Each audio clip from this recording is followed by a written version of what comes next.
and welcome everybody. I hope you enjoy our program. Before we get started, I'd like to just tell you a little bit about Master Gardeners. As you know, we are Master Gardeners, but what is that? The Master Gardener program is a volunteer program, and we as volunteers take training, take courses from the University of California Cooperative Extension on gardening matters and science. And our mission is to educate the community about good gardening practices with science-based information, that we are kind of conduits from the University of California to the community. So we do talks like this when we could. We did in-person demonstrations. We have demonstration gardens. And importantly, we have a helpline, and you've got a slide up here that shows information on where to contact us with any of your gardening questions. When we open up again, you can even come in and visit in person, but at this point, email your questions or give us a call.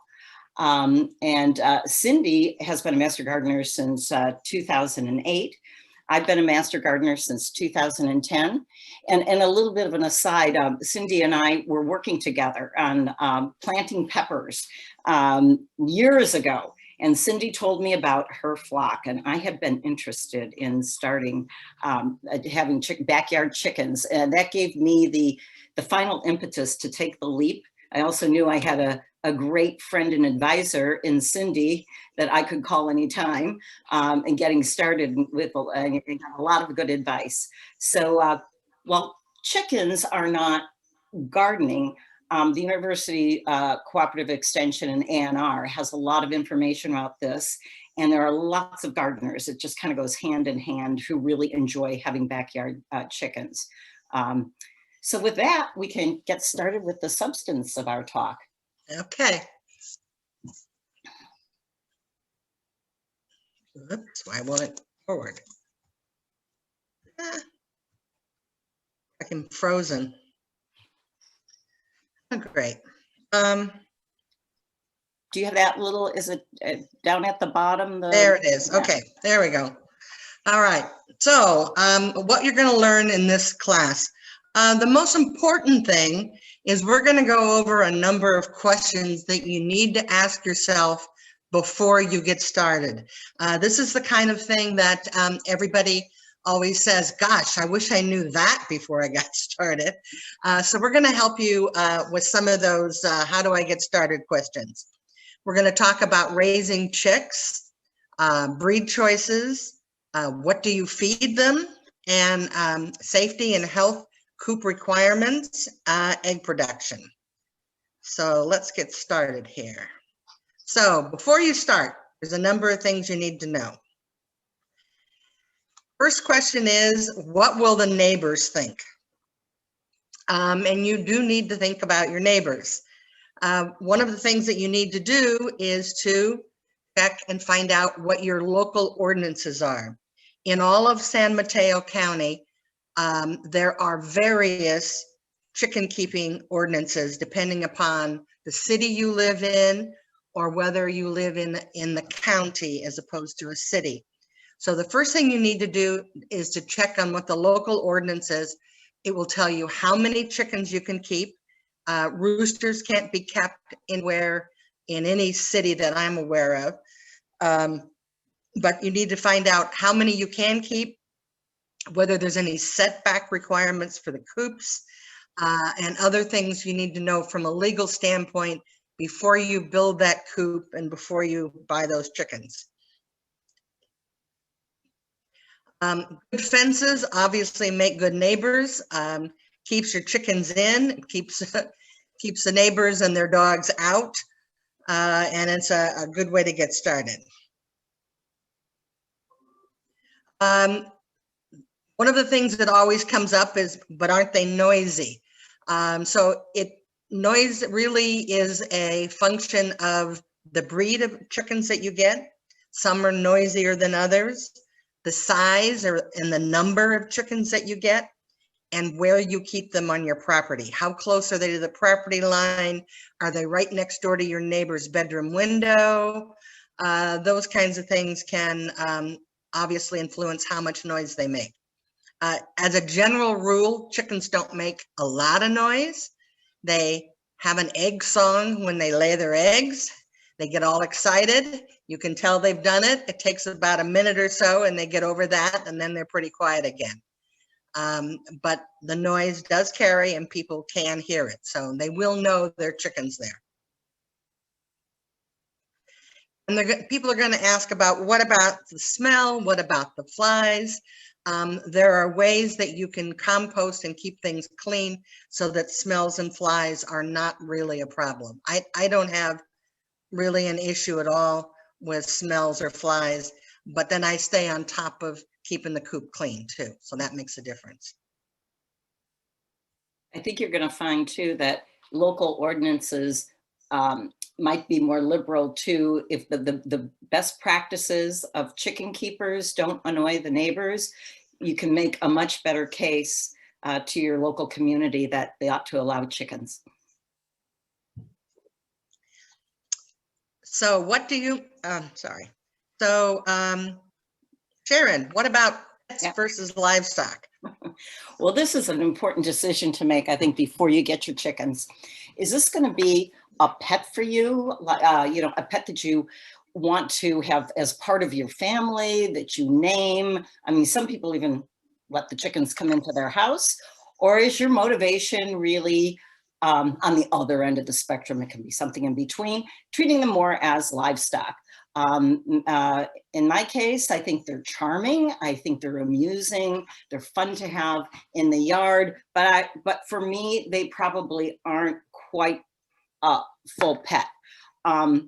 Also set your expectations. If you want a pet, they don't really have the emotional range of a dog or cat. So if you really want a pet to cuddle, you might think twice about a chicken. They're not, you know, quite the same as that. I think Cindy and I both have experiences that over time we started out a little bit closer to the pet spectrum. I named the chickens.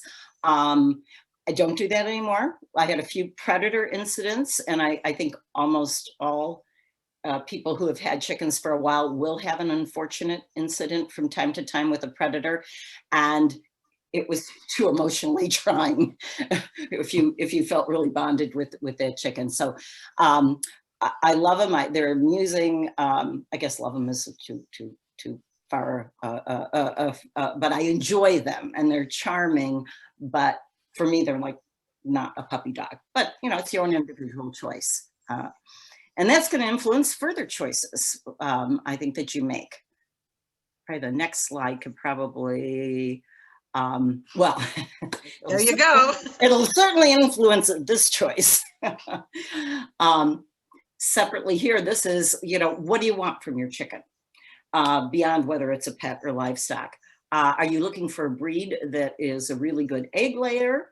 Are you interested in meat? I personally don't know very many people who go that route, but it's certainly a legitimate route if you are a carnivore to raise chickens for meat, where they get one bad day. Or there are breeds that are dual capacity breeds. Yeah, otherwise, there are some breeds that are just meant for meat, and there are some breeds that are really, really good egg layers, and then there are some that could do both. You can raise them for meat or eggs. So again, you have to kind of make up your mind, you know, which direction you're going. For me, it's always been about raising the chickens for the eggs. I love, love, love those fresh eggs. They taste so much different, so much fresher, so much healthier than anything you can buy in the grocery store. So that is my constant motivation. Okay. Yeah. Another question is, what am I willing to spend on my chickens? Everything from feed. You can have organic feed or you can have regular feed. There is a cost difference on them. Are you in this for a return on your investment or just for fun? because you might, if you really want to make the chickens pay for themselves, then you're going to have to make sure you pick out chickens that are good egg layers so that you have eggs to sell and that you can do that. You need to also think about in the beginning, ahead of time, is what are you going to do in the event that one of your chickens falls ill? Are you going to look up a vet, take them to a vet and pay for that office visit? Or are you going to let nature take its course? There aren't a lot of vets that specialize in chickens. So it's something you need to know ahead of time before you actually have a sick chicken, as to who am I going to call and what can they do for you. When I had my first flock, I thought my very favorite chicken was sick. So I finally looked around and I found a vet, took him there, and the vet couldn't find anything wrong with the chicken. So, you know, it was an expensive visit, and there wasn't, you know, anything that I could do about it at that point. So, but these are things that you need to think about ahead of time so that you're not caught unaware. Mm-hmm. Okay, Sharon, you want to talk about getting your flock started? Sure. Thing you're going to think about, I think at the very beginning, is what breed of chicken do you want? There any, and how many chickens? This is going to impact the size of the coop and the expense of construction. Also, you know, think about your property. How many, not just regulations, but how many comfortably can your property support and still be a good neighbor? What size? Bantam, those are the smaller chickens, so you can get more per square foot, or the standard size. Both can be good egg layers. I think I already mentioned what breed, and we're going to show you some tools that can help you select a breed depending on what color eggs you want, what color feathering you want in your chicken, personality. And here's just a cute little poster from Etsy that shows a lot of pictures you can take your time looking at of different breeds of chickens. Sometimes you consider them yard art. And so you want one that's really attractive and that you're going to enjoy watching in the yard. Here's the tool we had mentioned on this one website called My Pet Chicken. And if you go to that website, it's easy to find and really helpful. You answer the various questions, like, do you need a bird that's hardy in winter? Well, we don't out here, but that's really important to a lot of folks in the United States. They aren't all the same hardiness in winter. Do you need a breed that's a special for heat hardy birds? Fortunately, we have a pretty mild climate, so we're pretty lucky in that way. And then some people really are interested. There are a lot of rare, really unusual birds that are very beautiful. And they're think about that more than about the eggs. In fact, some people show their chickens. That's a hobby that many people have. Do you want birds? Some birds are better mothers than others. So do you want to actually breed your chicks and raise your own chicks? That opens up a whole host of issues too. And then the egg color. Once you go, again, they go through some personality, docile birds, the size of the bird. Once you answer those questions, it will deliver to you the names of various breeds that accomplish what you want. So we have a couple questions in the chat. Melinda would like to know, can you raise chickens without pellet feed? Could you feed them with just the bugs, grass, possibly hay and kitchen scraps? You know, I just recently listened to, if you know, Cindy, a little bit of it's actually a podcast on chickens, and they were talking about nutrition, at least from the University of California scientists. The chicken feed with the pellets is very carefully balanced with the right amount of protein and energy. needs that the chicken has. So it's really optimal for you to buy a balanced, scientifically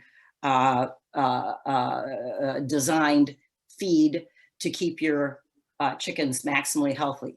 Certainly, there's a lot of places in the world where people can't afford that, and they give them scraps, and they succeed in getting some eggs, but probably it's not optimal for health and optimal egg production. So they even recommended to be very careful about too many treats, because then you're throwing that nutrition off balance. So it can be done, but it's probably not the best. And the other question was, can you mix breeds? Absolutely. Yes, you can. Although a little bit later on, we'll talk about the fact that chickens do recognize their own. The old, will flock together, chickens of a flock, because if you have several different breeds, you'll find that they'll pair off or go off in 3 or 4s if they're the same kind of chicken. But you can have a mixture of anything that you like. Agreed. And I certainly do. I like having that variety. Any other questions, Jessica? Nope, that's the only ones that have come in so far. Okay, well, we'll move on here then. All right, so eggs. So one of the considerations of what breeds you're going to pick is what color do you want your eggs to be? They can be white, brown, green, or blue. And then you can see this picture, they come in all different shades of those colors. Right now I have Rhode Island Reds, which lay brown eggs. And then I also have Americanas, and one lays pink eggs and one lays blue-green eggs. So it always gives me a nice color arrangement in a basket or in my in the boxes of eggs. Another thing to know is that chickens don't start laying eggs until they're about 5 or 6 months old. So if you're going to raise chicks, you need to know that you're going to be feeding them for 5 or 6 months before you get any eggs out of them.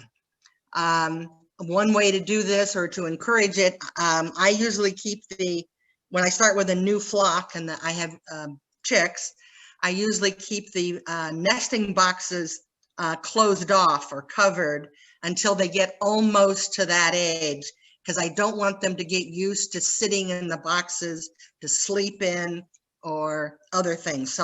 But when they get to be about 5 months old, I usually take the cover off the nest so they can get in there. I put in a fake egg or a golf ball, something to give them the idea. And then once they start to lay, then I take those out of there. You should also know that the peak production for a hen is in her first year. Then every year after that, they gradually decline in the number of eggs they lay until they get to be about 4.5 years old. And at that point, it's usually pretty sporadic. So usually they're most productive for 3 to 5 years. Now, right now I have 7 hens. 2 of them are 4 years old, but they're still laying. And then the other 5 are 1 year old. And I'm getting 5 to 7 eggs a day now. So you need to think about the fact that I'm getting a half a dozen eggs essentially every day. So when you think about how many hens do you need to be thinking about how many eggs do we eat in my family, or how many do I want to give away to my friends, or what am I going to do with all those eggs? Because they will be productive, but it will gradually drop off, so they're not as productive. After the first year, then in the wintertime, they will molt. So from about late November, or so until February. They will lose a lot of their feathers. They'll regrow those feathers. And during that time, they will lay little or no eggs at all. Yeah. So even during their productive 3 to 5 years, you're going to have a time each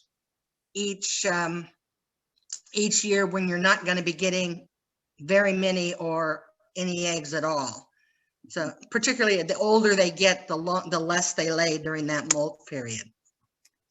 Commercial producers often keep lights in the winter inside their laying facilities, because also it's just the length of the day impacts laying. In order to keep them laying through the short winter days. Even some backyard chicken people would do that. It's a little elaborate, and you'd have to be really interested in trying to, maximize that egg production. But when you do have too much, you'll find that you'll make friends really quickly by giving eggs to your neighbors, and they're going to not mind the noise of the chickens nearly as much when they have those delicious eggs. So there's always something to do with extra eggs. That's right. Your neighbors will love them. And we have a question in the chat asking, will any food pantries take eggs from backyards? That's interesting. Good question, because I've never given any of my eggs to a food pantry. I give vegetables from my garden, but I've never, that's a very good question. I don't know, because I know there's certain requirements that the state of California has about eggs that are sold in the state. I'm not sure about eggs you give away. So that's a good question to ask our master gardeners, because we have a project going on now of planting an extra row, helping communities organize to plant an extra row to donate. These are vegetables, not eggs, and I think eggs are trickier, to various food pantries, and not even all food pantries will take vegetables, but some will. So that's a question we could maybe pass on to our fellow master gardeners, and they would be able to find out what the regulations are. Good question. Yep. Okay. All right. So now you got to decide, am I going to get chicks or am I going to get pullets? Pullets are chicks that have grown up. They have feathers. They probably are not quite laying yet, but they can be put outside in a coop because they have feathers and they can kind of take care of themselves. So there's a lot of things to consider when you're thinking about chicks versus pullets. Number one is the cost. And this surprised me a little, Sharon. When I updated this slide, in the last couple of years, the prices have really gone up on chicken. So I checked with Half Moon Bay Feed and Fuel and Redwood City Peninsula Feed, and the cost for those two, they run between $8 and $10 a chick. They used to be about $3.50, I think. $3.50 to $5, yeah. So they've gone up quite a bit. And pullets now go for $25 to $50 a piece, depending upon the breed. So, but the trade-off is that you have a hen that is almost ready to start laying eggs, and you don't have to feed her or take care of her during that 3 to 5 month period. When you get a chick, they'll be anywhere from a day to 14 days old, generally speaking, and pullets are usually 3 to 5 days old. Now, you can either buy the chicks through the mail, and they'll send you a box with all the chicks in it, or you can buy, and we have some resources later here in the presentation as to where you can buy chicks locally. Typically, if you buy them locally, the feed stores get in 3, 4 different kinds of chicks every week. Usually, let's say February 1st to April 15th or so. They bring a lot of chicks on every week, but it's a different breed. They're different breeds all the time. So If you're interested in a particular breed, they may or may not have those this week or next week, but maybe the week after that. So it makes it a little more problematic to get a mixture if you're looking for something like that. If you buy them from online, you can be more particular about what you get in your box of chickens. And they have some, oh, I'm sorry. Go ahead. To interrupt. I was looking on a website that sells chicks, and the exotic chicks, if you really want something special, those tiny chicks will cost 20 and upwards. I mean, like, you know, lavender colored feathers and very unusual things. But I think the only way you're going to get those are probably, you know, buying online from a hatchery. Right, right. So another thing to be sure to be aware of when you're buying chicks or pullets is to know whether or not they've been sexed. That is, are you sure what you're getting are females and not roosters mixed in with them? Because anywhere that any city in the county of San Mateo does not allow roosters. So you'll have to get rid of them before they start crowing. So to me, it's important that I know that they've been sexed. Now, sometimes some breeds, you can tell from the time they hatch, which are the males and which are the females. Others you can't tell until they're 3 months, 4 months old, and they start feathering out in a certain way. Then you can tell the females from the males. So chicks, it's a maybe. You need to ask, you need to understand whether they've been sexed. If they're pullets, usually yes, because by that time they're old enough that you can tell just by their feathering. Breed choices, if you get chicks, you have a much wider choice of what to buy. If you're buying pullets, you usually have a much more limited supply. The way it works in the feed store is they buy these chicks, 3 or 4 different breeds every week. And then after several weeks, they get bigger and bigger and bigger, and they put them in a separate pen outside. And those that didn't get bought as chicks are the ones that go into that pen. So they usually tend to be the less favorite or desired, if you will, breeds. So it's harder to get. If you want something special, it's harder to get what you want. And I have bought from pullets from 4-H programs that did them as fundraisers. They probably weren't doing them this year with COVID. But, I used to be on a list. Alameda County had a 4-H program, and they would do regularly every couple of months have pullets of various breeds available. So that was a nice thing to support them. And that's a good way if you want to get several of the same breed, or you have a particular breed in mind. Putting in your order early with one of these groups is probably the way to do it. So we have a question in the chat about integrating animals or chickens into the flock. Robert says, I'm having trouble with getting my established flock, 2 Delawares and 1 Americana, accepting my 2 new buck Orpingtons, which are now fully grown, into the flock. The Delawares are quite brutal with them, especially one in particular. When I get them together in a common space, the Delaware will pin down the buck Orpington and rip at the comb and back of the neck until blood is drawn. I've almost given up trying to integrate them. What can be done?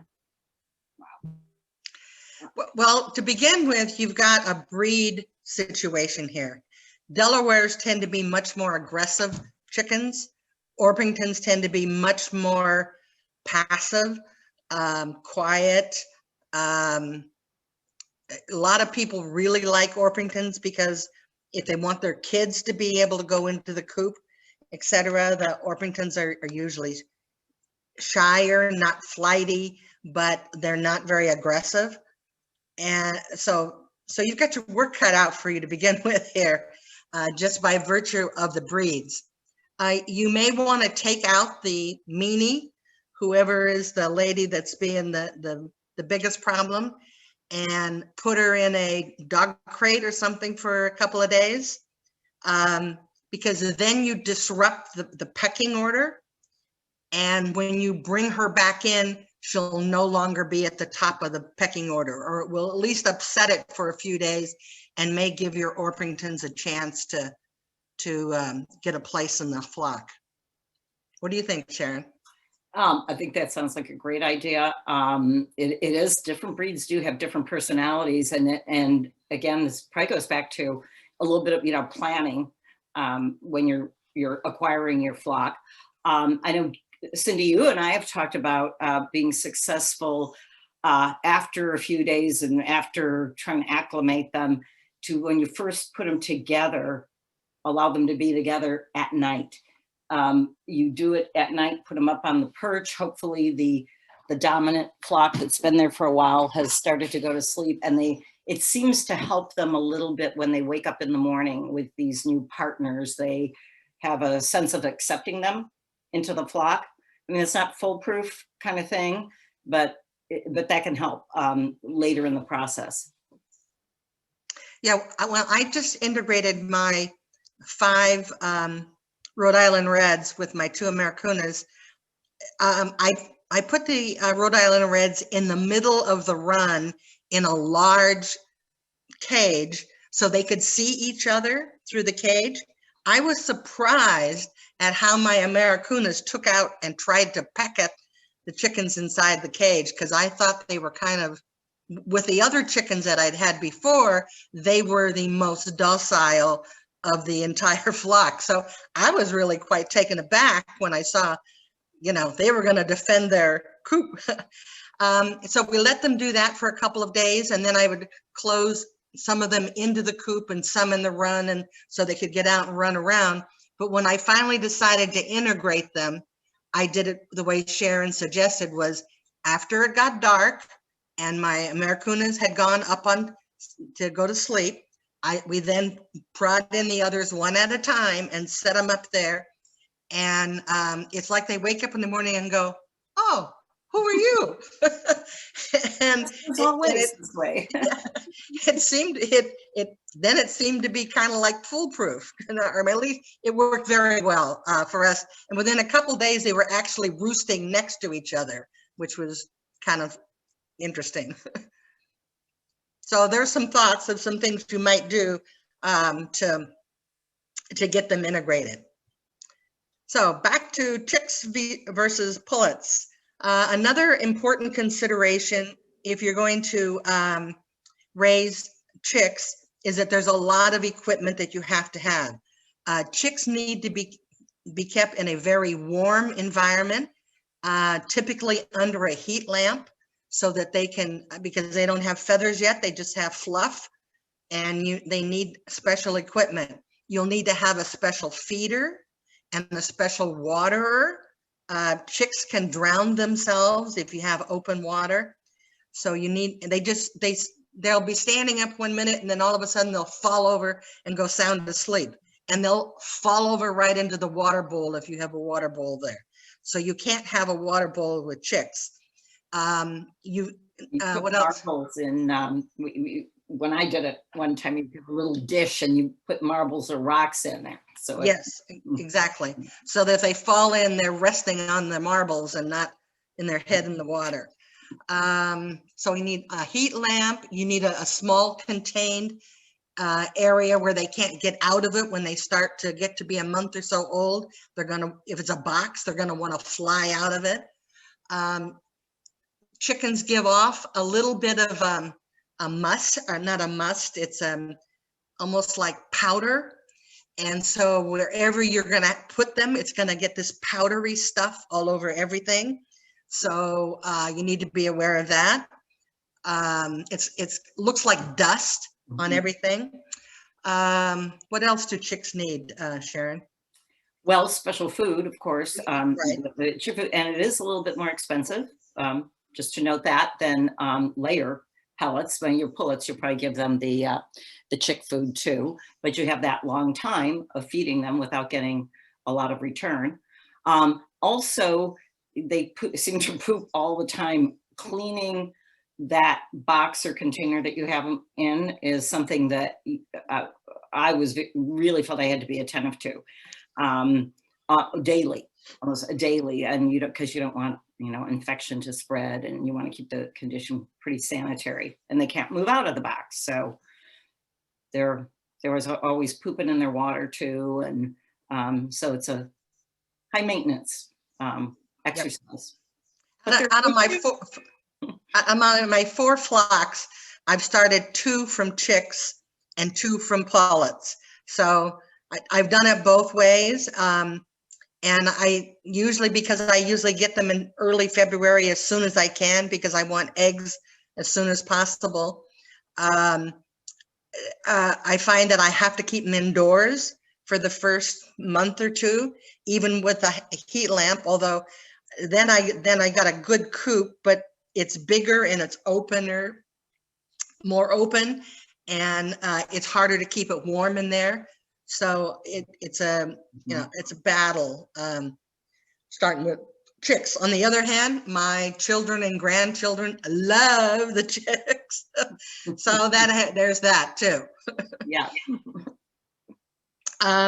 Hardiness is an issue. Chicks are very fragile. They can get squished. They can break a leg, all kinds of things. They can, as we said, fall in their water bowl. There's all kinds of things that can happen to chicks, so they're very fragile, and that adds to the complexity of starting with chicks. Pullets tend to be pretty hardy. Even, it never gets cold enough here to worry about the cold in the wintertime. I mean, I've had people ask me, well, what do you do? It's going to be down to, 35 tonight. And I remind them that they have all that down under their feathers, and that they're not going to get cold, and that chickens actually live right through the winter in Minnesota and other places where it snows in the wintertime. So the cold is not an issue here. We actually I have more problems when it's really hot. The chickens seem to suffer a lot more when it gets really, really warm.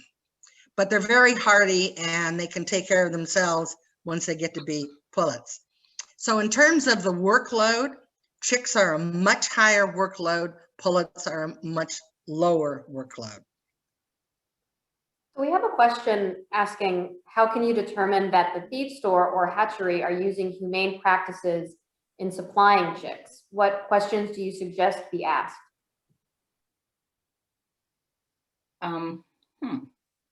Well, that's interesting. The chicks are pretty young. You're talking about days old or weeks old. So they haven't been subjected, I can't think of I'm trying to relate this to livestock that you're raising for meat, or even chickens that are you're raising for meat, where they're confined for a really long time. They can't move around. Their breasts are so big, they can't stand up, that kind of thing. The chicks that you go and pick up are only going to be a few days old in this warm little place. So I think there aren't as many concerns, unless you're concerned about how they treat the adult reproductive pair. So that was just my first thought. I guess you could do Google some research. I personally haven't done that myself. Cindy, do you have any? My first flock of chickens I bought in Petaluma, and it was someone who raised chickens on their farm, and they had a lot of different coops for the different breeds. And I could go there and see what they had and see how they were treating their chickens and get a firsthand look at how they were being raised. So that is one opportunity. You're going to have to drive a ways though, because I don't think there's a lot of folks like that in the local area. Well, my one, I guess the 4-H programs, if you can. Okay, yes, close. That would be right. Mm-hmm. And then that's in somebody's backyard, and they've got the kids playing with the chicken involved, and it's like what I bought a couple times from there, and it's chicken heaven in the backyard. But those were pullets that I bought, not baby chicks. So Okay. You want to talk about raising chicks? Sure. We've talked a little bit about that already, about getting them off to a good start. I think, you know, it's the warmth, the clean water. I also have had baby chicks in my home, in my bathroom, with the light suspended and the dust everywhere. But keeping that litter clean is really important because they can't get out of the way of their litter like an older chick with a nice big run can. They need to be confined so that they're not, you know, subject to any kind of predator, even in your home if you have other pests. And the right chicken starter food is important. Let's see what our next slide says, because we do want to talk about vaccinations probably. And well, I know we're going to talk about Merck's and diseases a little later, but let me just say, if you get a chick, you're probably going to have it be vaccinated for Merrick's. And you'll, some places, I think, vaccinate the chick for, I'm not going to say this right, coccidosis, but not all do. So you might want to be attentive to that to keep that chick healthy. And if they aren't vaccinated for those diseases, and we can talk a little bit more about this later, you might want to make sure your starter food is medicated in order to prevent coccidosis, which is a problem with little chicks. So Right. Next. Okay. The next thing to talk about is coop design and predator control. Go ahead, Sharon, you want to talk about this? Sure. The recommended size in the coop is 2 square feet, about 2 square feet, a little under, per adult chicken. Maybe you can get away with a little bit more if they're bantams, or with a little less with bantams. Ventilation is really important. You don't want big drafts, but you need air circulation to keep things sanitary inside the coop. And food and water. Clearly, you need access to food and water.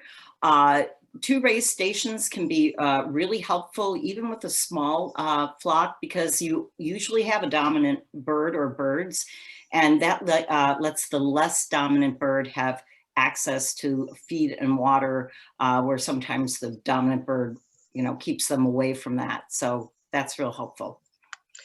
Now, in my case, I only have 1 water and 1 feeder, and they're both inside of the coop, but I have a big coop that I can walk into. But I keep them in the coop because at night I close the coop door to keep out rats and mice and other things. And so by having the food inside the coop, it doesn't attract those problems. So that's another thought. Yeah. Well, you know, I guess I could editorialize too, in that I actually don't have 2 water feeders. Now I have an option. I have 2, but I don't use it because I have a waterer that's suspended and has 4 nipples in it. So more than one chicken can access water at a time. So it depends a little bit on your design, also on the personality of your chickens. This group I have just get along famously. You know, everything's fine. And then for food, mine's out in the run because it's too small in the coop. I have this treacle system that really locks tight and is rat proof. So there's a lot of things on the market that you can, this isn't, you know, gospel here, as long as you can succeed in keeping, you know, your food tight, clean, contained, your water clean and accessible for all the chickens. All kinds of ways to spend your money. Yeah. Yeah. So nesting areas of the proper size. The chickens can share nesting areas. Like only need 1 nesting box for every 4 to 5 hens. I have only 4 hens. I have 2 nesting boxes because that's how it came. But I could have a lot more chickens in my coop, and that would be adequate nesting box areas. And next, bedding is really important. The bedding you want it to be soft and absorbent. The professionals use rice shells, rice husks, and I think they may be available to the backyard gardener. Backyard chicken Keeper. But I use dust-free flakes. They're called eco flakes. They are extremely absorbent, and you pile it nice and thick so that when the chicken jumps down from its perch, it's got a soft landing. Also, you don't want necessarily like sand, because that can create, abrasion and then entry points for wounds, as well as not being very soft. Then I put the same thing in the nesting boxes. Again, very absorbent, so it kind of desiccates the poop and keeps things really, really clean. I clean the nesting box out more regularly. I don't have to clean the bedding that's in the coop floor more than once a year. But that's partly because some of my girls go in there and hang out instead of just nesting, and then they poop in the nesting box. And you want to keep that really clean so your eggs are clean. And an important consideration for the nesting boxes is to make sure that they are lower than your roost, because at night the chickens are going to go to the highest place they can in the coop or the run or wherever they are to nest. I mean, to sleep. So if your nests are higher than your roost, they're going to go in your nest.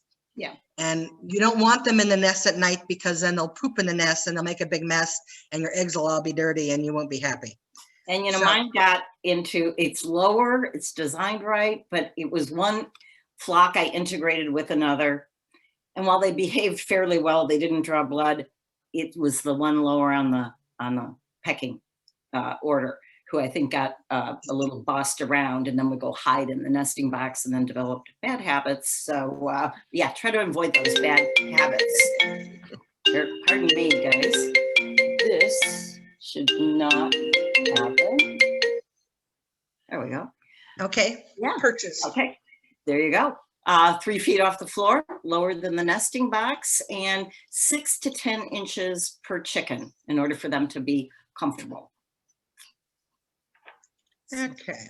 Okay, and then I think we got more pictures of fun, different, designs. It's up to you, as long as, your chickens are kept safe and you follow those guidelines. The design can be many things. Stationary. A lot of people like mobile because they can move it around and have fresh grass and not have as much of a concentration of chicken poop in one area. Those are the mobile tractor type that you see here on your left. I have kind of more of the stationary type, somewhat similar to the colorful one on the right side. Yeah. And next, I think we have some more coop type. And you notice the coop on the right has a window that's open, so they can have good ventilation in there, but can be closed up if it's cold or rainy or whatever.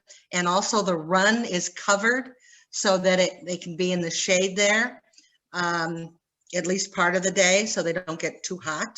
So those are some things to think about when you're doing a coop. There you go. Just another type of coop design. And yeah, the little box on the right is where the nesting boxes are, so you don't have to go inside just to pick up the eggs. And I've got something like that where I can just reach in and get the eggs without tromping inside. And here's a low-cost edition. Yeah. I don't know that I would recommend this particularly in our area, because we have lots of raccoons and they're pretty clever. There doesn't look like there's a very big, the mesh is pretty big and things can reach in or get into it. So I don't know that I'd recommend this particularly, but it is possible. Yeah, I think the rats would chew through it too.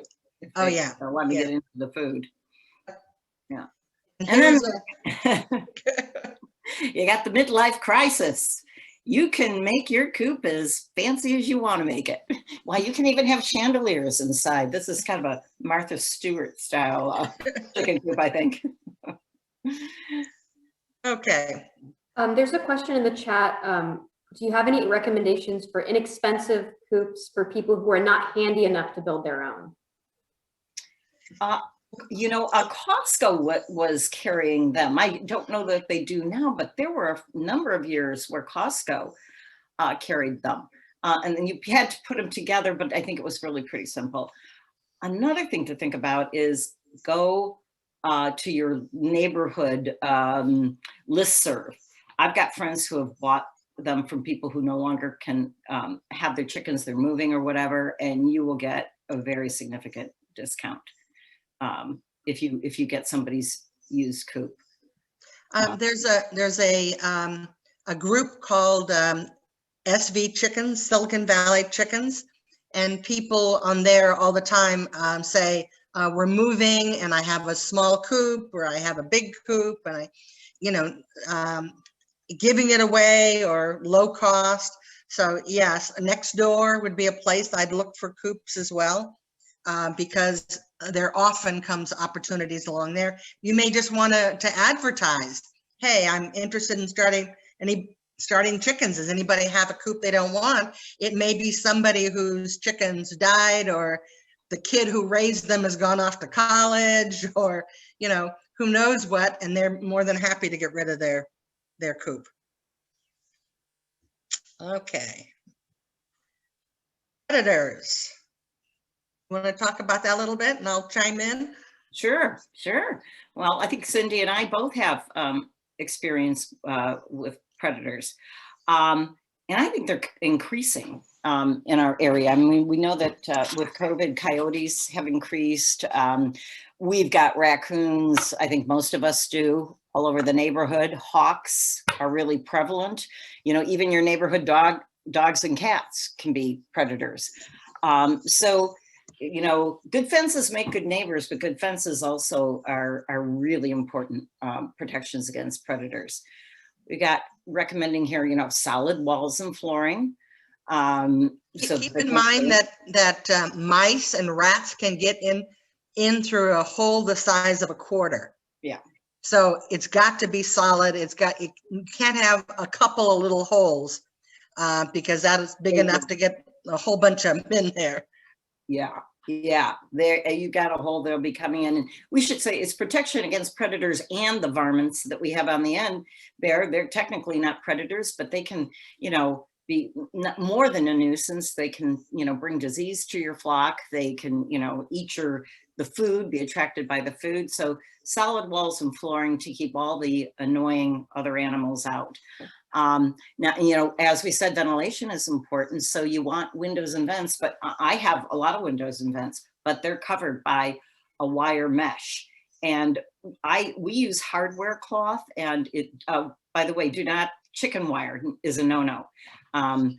Just because it's called chicken wire doesn't mean you should use it for the chickens. The rats will chew right through it. The raccoons can get through it. So I think most of us use hardware cloth, something that's pretty strong with a small opening, less than 1 inch of a square. We use spring latches because raccoons are pretty dexterous. So the little latch, hook and latch, it's got that spring on the bottom and they can't get in. Oh, the chicken run. Don't just set it on soil. We run the hardware cloth down there's a couple ways of doing this. You can dig really deep and keep the hardware cloth, like maybe even dig a foot down and run that hardware cloth down and cover it with dirt that's down into the soil around the perimeter of your run, because a lot of these varmints can and will dig and go under and come up into the run.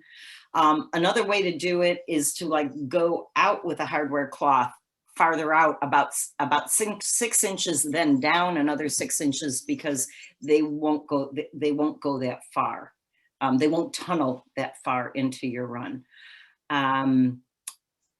Cindy, anything you want to add about that? A hungry varmint will find a way to get into your coop. And another reason you want the small mesh wire is raccoons can reach through the bigger, like the 3-inch squares. They can reach in through there, grab the chickens by the neck and pull them right through that wire and kill them, obviously. So you really have to think about what you've seen in your yard. I don't let my chickens out in my yard because we have a lot of hawks in the area and I can't be out there all the time with them. So I just keep them safe by keeping them inside. But I also have the wire that goes down and out all the way around my coop. Everything is tight, tight, tight. And I have the very really small mesh on the windows. And any place else where there might be some. Oh, and I have the mesh on, for me, on the bottom 3 feet of the run to keep them from reaching through. If I knew what I know now, when I bought my coop or had my coop built, I would have had mesh put all over the whole thing, because that would have just made it so much easier. I actually added it all the way up after an unfortunate experience with a raccoon, and I was integrating a flock, and I foolishly up high put another perch in the run so that the new girls could get away from the mean old girls, you know, fly up high and kind of take a break. It was on an angle from corner to corner. I didn't design it very well. Well, a raccoon reached in and again, I had hardware cloth on the bottom, a few feet up, but up higher, all I saw were feathers. Some feathers sticking to that more like a 2-inch by 1-inch opening. And so I quickly added the mesh, the rest of the mesh. And I also took the perch down and didn't do that again. Sometimes we read all the things we should do and then, oops, you know, it was something we didn't expect. And it's a good learning experience. Yep. And all of this is also important to think about in terms of keeping out rats and wild birds. Wild birds can introduce diseases to your chickens. So you want to keep them out. You don't want them in there eating and drinking water, whatever, with your chickens. And then obviously nobody wants rats. So.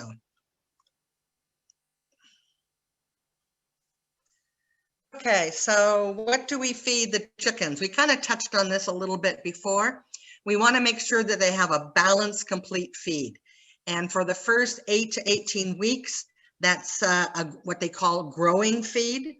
And it's 16 to 18% protein. Then just about the time they start to lay, you want to switch them to layer feed. I usually do it when I get to the end of a bag, then the next bag, I go to layer feed. And it's also 16 to 18% protein, but it also has calcium added that makes the shells nice and strong. You want to also offer your chickens oyster shell or crushed eggshell powder. I crush up a lot of my eggshells and then put them back in with treats and things I give to the chickens. I also give them oyster shell as well. That helps also to keep them having nice firm shells.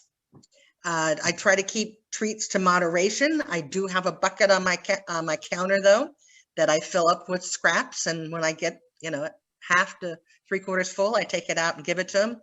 They're always appreciative. They always like whatever I bring them, especially if it's things like spaghetti and rice and things like that. They're very happy.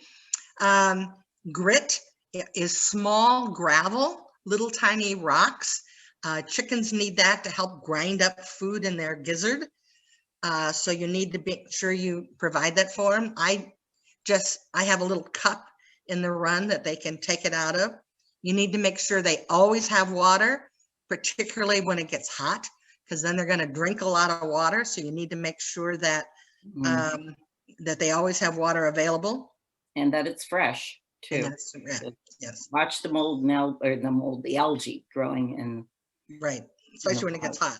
Yeah. And then of course they can eat chicken scraps, but we'll talk a minute about what you shouldn't feed them. But they can have some, and they like that. And if I can chime in here, the UCA and our poultry site had some things about treats, and the recommendation, although this is pretty hard to understand is 10% of their feed only, no more than 10% should be treats. Treats are generally higher in energy and lower in protein, and it could like knock their diet off balance if they got too much of it. In particular, chicks, baby chicks, they kind of recommend don't do any treats for baby chicks because they eat such a teeny amount. Giving them even a little, they only eat a few grams of food a day. If you give them just a few treats, you might all be substituting like 50% treats when they really need a lot of protein in that growing stage. So they did emphasize that. One of the speakers that talk I listened to likened treats to the potato chips, basically. And we all like potato chips, but we don't really need them nutritionally. But again, we like our chickens and we want to spoil them. And I like to eat potato chips every once in a while, even though, you know, I don't need it. So just, you know, do keep that in mind. Also, a lot of the treat mixtures that you have a lot of corn in them. The chickens love that corn mixture. However, corn tends to raise their body heat. So particularly in the summertime, it's not a good idea to give them a lot of corn because it makes them hot. So it's just something else to think about when you're feeding them. So we have a question asking, what are treats for chickens? Mealworms.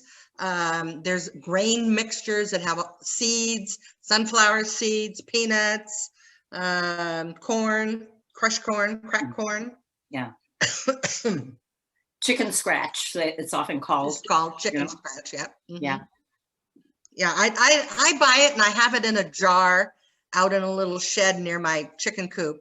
And, you know, every once in a while I'll throw a little bit in the run and they enjoy it. My granddaughters enjoy throwing some to them because they always come right over to eat it.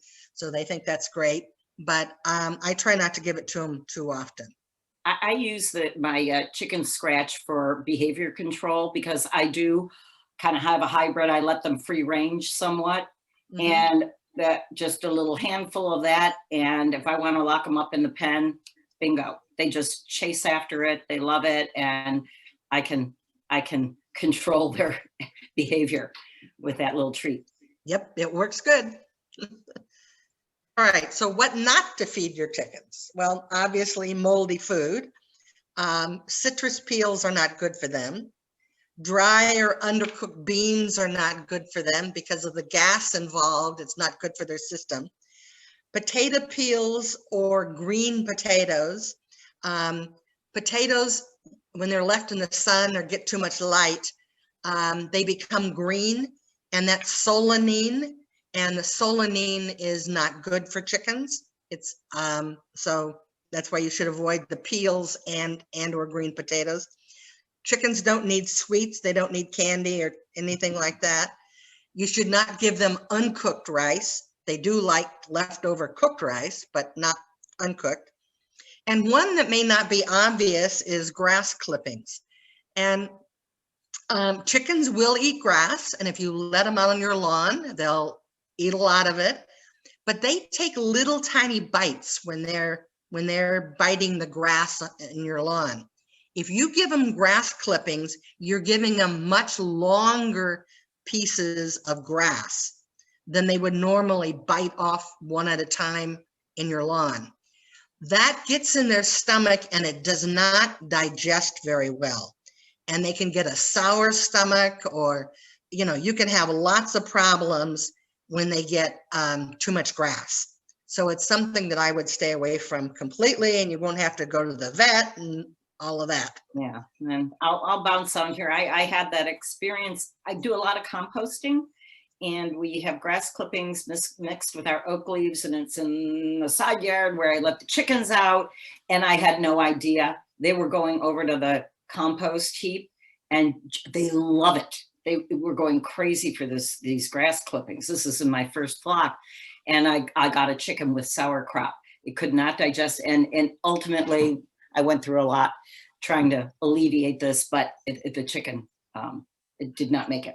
They stopped eating. They get lethargic. Sauerkraut was really bad. So something I hadn't read before, but I had to learn the hard way. So now we really carefully keep our compost pile away from where the chickens are out in free ranging. Yep. Okay, you want to talk about free ranging and pros and cons? Did you do it? Sure. Well, the pros are a varied diet, and I really notice a difference. The more I let my chickens out, the less of the feed that they eat. And there's enough creepy crawlies out there that they can chew on, that they don't really even need treats because they're getting treats right out of the soil. And their behavior, they love to scratch and peck for that stuff. Well, organic pest control, I just talked about scratching and pecking. They like little baby snails. They can control the volume of pests in your yard. Garden fertilizer and aeration, again, they're stirring up the dirt. It's not compacted. They're pooping around the yard, adding a little nitrogen. And this last one, less careful composting. So that's a little contradictory to my now more careful composting. If you don't have grass clippings in your compost, fine. If it's food that you're not afraid, and of course you wouldn't put greasy food in your compost anyway. You can let your chickens jump on your compost pile and stir it up for you. They'll do some of the work for you. Now the cons, on the other hand, is you know what your chickens are getting. You know that they're getting the minerals that you need. Good feed should have a lot of calcium in it that they need. It's the right balance. Otherwise you're not 100% sure really what they're getting. Yeah, and the cons, the poop on the patio and the shoes. What is your tolerance level? If you have them free ranging around the places you like to be and entertain, or you have kids playing, that can be an issue. In my case, I keep them in a certain area of the yard. I don't let them go through the whole garden, because probably for the next reason, if I recall what's going to come up, plant destruction, and they can do a number on a lot of plants. You put a tomato plant up against a chicken, the chicken's going to win every time. It's going to be gone. So you need to think about that. And then again, of course, the most important is predator concerns. In my situation with this limited free range, I do have low structures that have roofs and covers that they can hide under, which is a big deal. At least the flying predators, the raptors, won't be able to see them. But it is a level of risk. If they're in the range all the time, you're just much more secure that the predator's not going to get them. But then the balance is, do you feel like they enjoy the freedom of free ranging? And I knew this was probably going to be an issue in the beginning, because my coop is right inside the yard where my vegetable garden is. And I also knew we had lots of hawks in the area. So I made sure that I had an extra large run. So there's lots of room for, even when I had as many as 10 chickens, there was lots of room in the run for all of them. They can make their dust bowls and dust baths and do all the chicken things. And they weren't getting into my vegetable garden, and I didn't have to worry about the predators. So those were the two things that, and I didn't really want poop on my patio either. Okay. So we have a question about what is and isn't okay for chickens to eat. Someone's in the chat says, we have a peppercorn tree and an apricot tree in our backyard. We've heard that those things are bad for chickens. Should we keep them away from those trees? I never heard that apricots were bad for chickens. You have or have not? I have not. Not. Neither have I. They're not going to eat the pit. So, I don't know what there would be that would harm them. So I can't. Apricots would be okay. I'm not sure about the peppercorn tree. I don't know why it would be a particular problem, but I don't think so. Yeah, that's the first I've heard of it, but then, you know, it could be, that'd be something I would check out on online, and I would check out a university, not just a blog, but the UC ANR site, which will show you, or other state sites where you get the real facts and the proven facts. Right. And a lot of the states have very, very full websites with information. So you can go online and find those. So the type of free range that we can have is full-time. You can let them out all day long. You can let them out for a couple of hours a day when you want to be there. You can let them out on the weekends when you're home and can be around, or they can be confined as in a pasture or one of those tractors that you move around and they stay inside of, or you can have none, depending upon you know, how you feel about it and what the issues are here. Okay, chicken habits and routines. I talked a little bit about birds of a feather flock together. Yes, they do. And you'll see them going around together in pairs doing things. If you, generally speaking, when I want a flock that is different breeds, I'll get at least 2 of each one, or sometimes 3 of each one. So I make sure that I end up with 2 of each one. Yeah, and just that 2 of each one. Just an aside, never try to integrate one chicken into a flock. Make sure they have minimally a buddy into an established flock. So they need their little mini flock, Right. even when they're being integrated into another flock. And chickens do like to be together. So one little chicken in your coop is going to be very, very lonely. It's not good. They need friends. Okay, one of the things that chickens do is dust bath. They'll dig a hole, and if you're in their free ranging, it'll be in the middle of your lawn, and they'll dig up the dirt, and then they lay in it and flop around and toss the dirt over the top of them. And it's a way for them to stay clean and also to prevent mites and other insects and things like that. So it's a very important habit. It's not something that you should try to discourage, because you can't, and they really need it. So it's just know, and watching them do it is fascinating. They're really funny. Yeah, and it helps them stay cool too. That's a way of cooling their bodies down. Mm-hmm. Yeah, they'll go to a corner that maybe where the water gets spilled and it's a little muddy or a little at least damp, and they like that in the summertime when it's hot. So egg laying, I think we talked a little bit about this. It varies with the breed, the age, and the season. Nighttime, the old saying, go to bed with the chickens. The chickens go to bed at dusk. They're in bed, they're up on the roost, they're ready to go at that time of night. So you need to think about that and be prepared for that if you have to let them in or something, they're going to want to be in by that time. Bad habits that chickens have: egg pecking.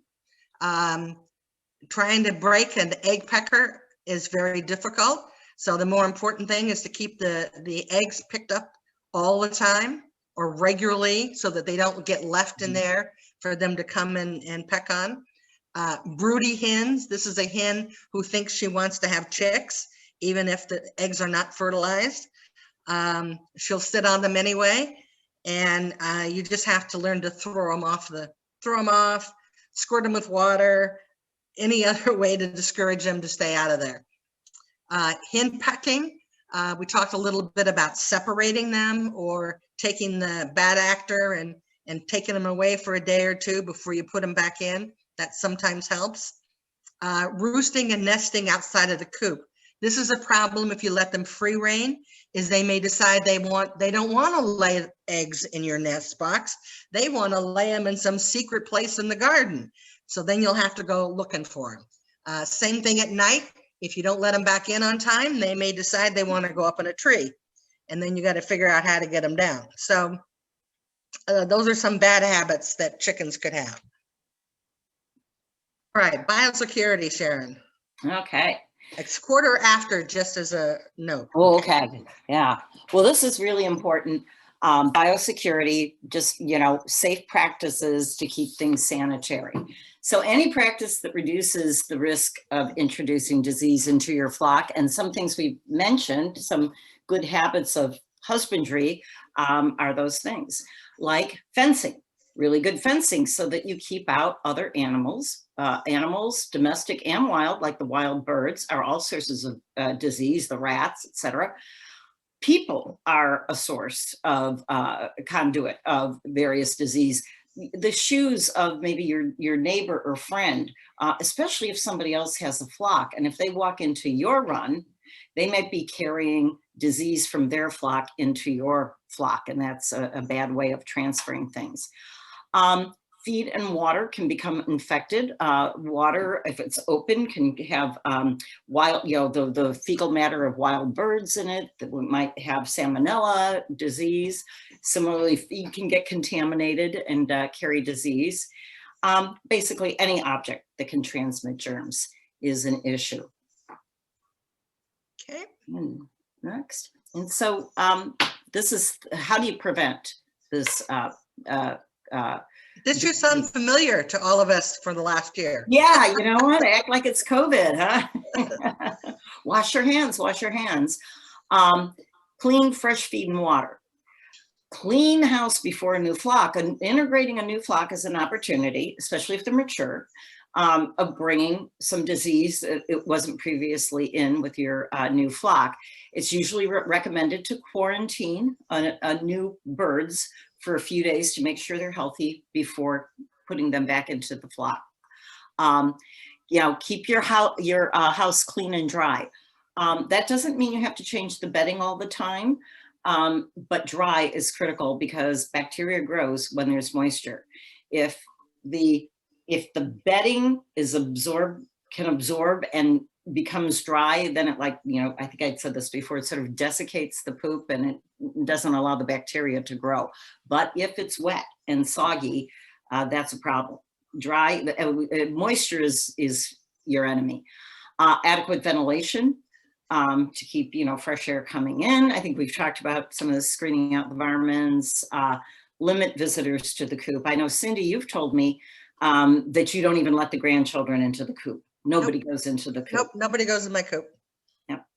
Yep. And then if you've got a sick bird, quarantine them to make sure that they don't, infect the rest of the flock. Next. Okay.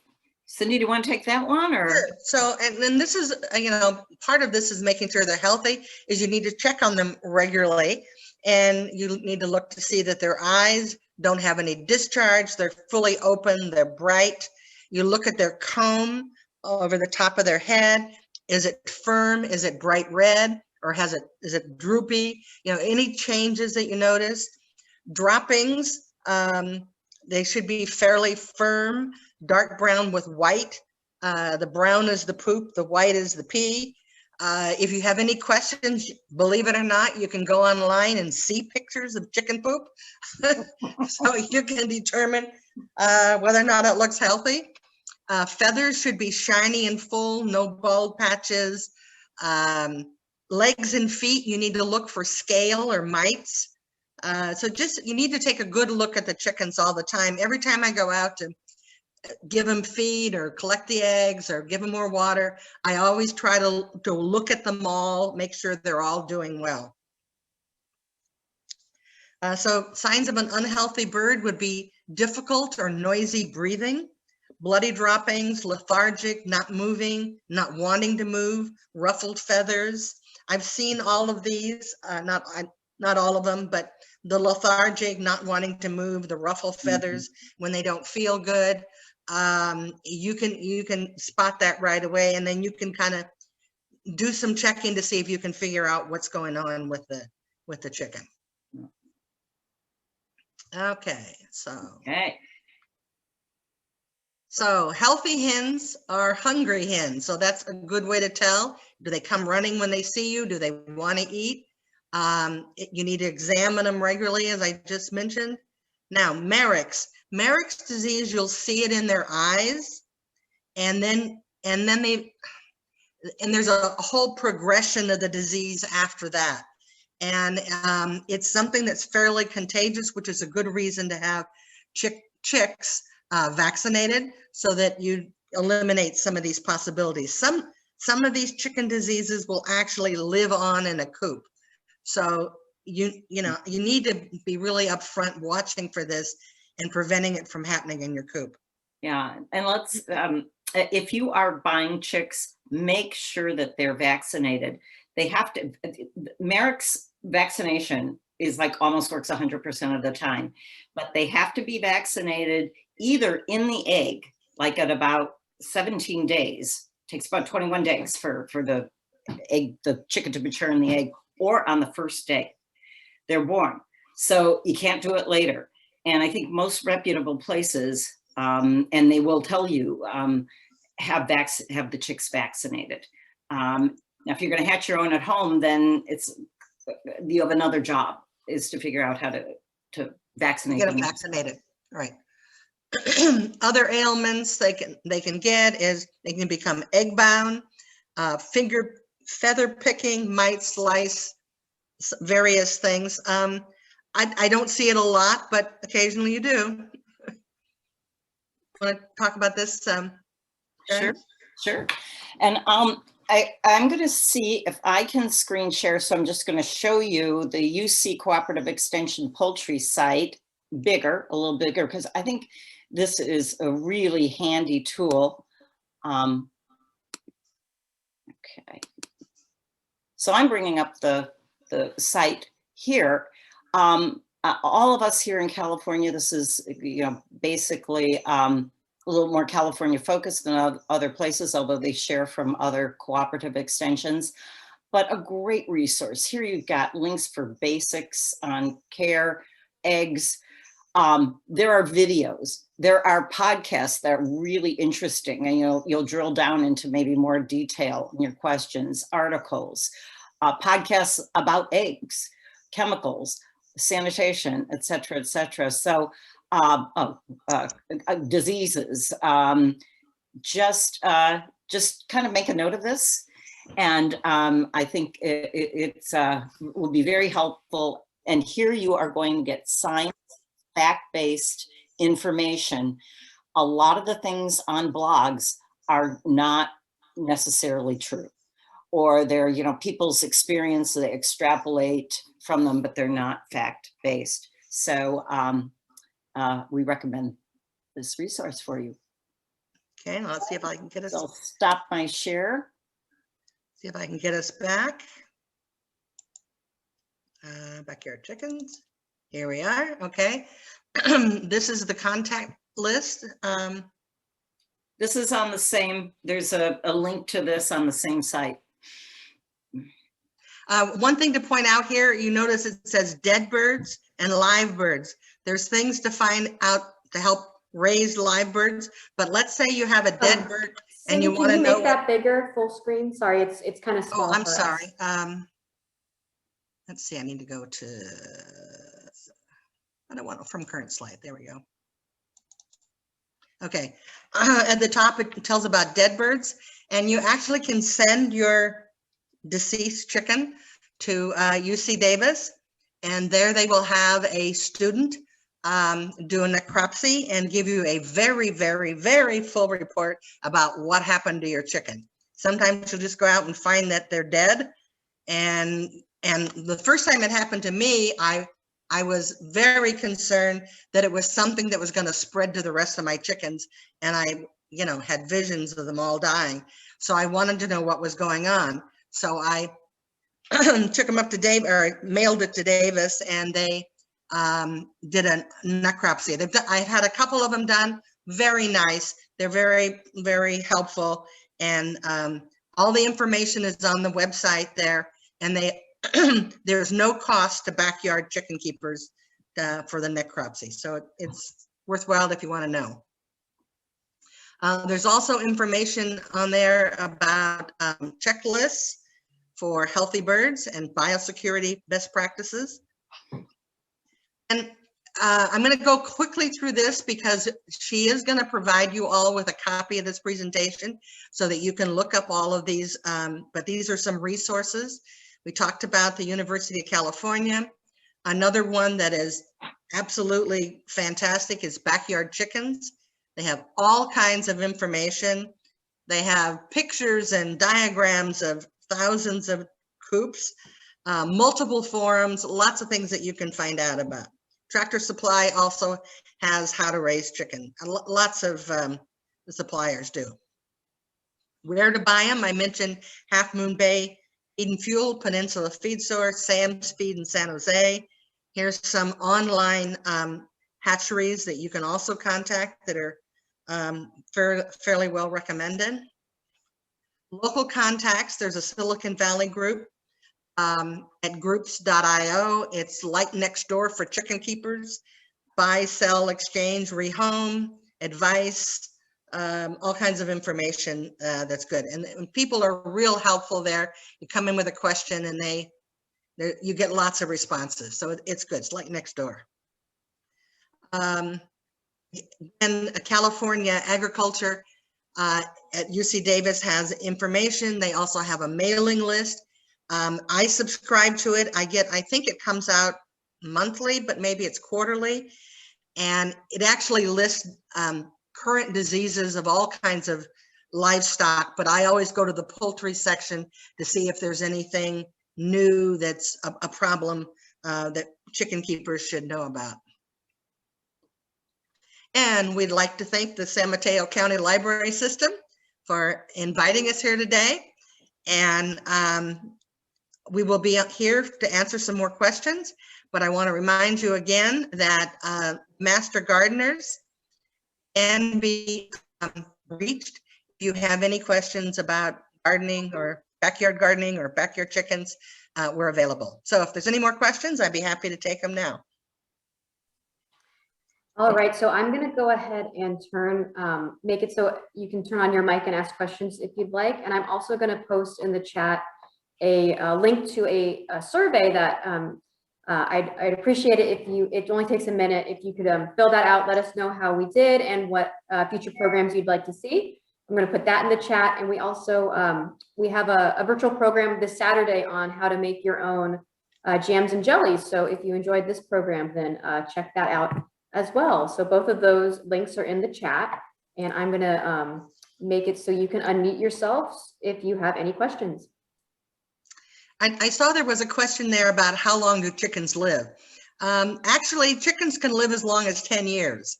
I think the average is more like 6 to 8, something like that. But that, again, that's the thing you need to think about in the beginning is what's my plan? What am I going to do? And how long am I going to keep them? I personally have had to keep my chickens for about 4 years, since that's kind of the best egg laying, and that's my objective. I was fortunate enough to know somebody that lived on a ranch, and they kept chickens, not for the eggs, not for the meat, but as a tick patrol. They would let them out during the day around the ranch house to keep the ticks down. So they didn't care how old my chickens were as long as they ate ticks. So they were rehomed to the farm. Any other questions? There's a question in the chat asking, did you say UC Davis was free for net proxy? Yes, it is. It's free for backyard chicken keepers, yes. Not commercial chicken keepers, but backyard chicken keepers, yes. Okay, well, thank you everybody for being here today. We appreciated it, and thank you, Jessica, for inviting us. Thank you very much for for presenting today, Cindy and Sharon. Thanks, All right. Jessica. All right, bye. All right. All right, goodbye, everybody. Have a good evening. And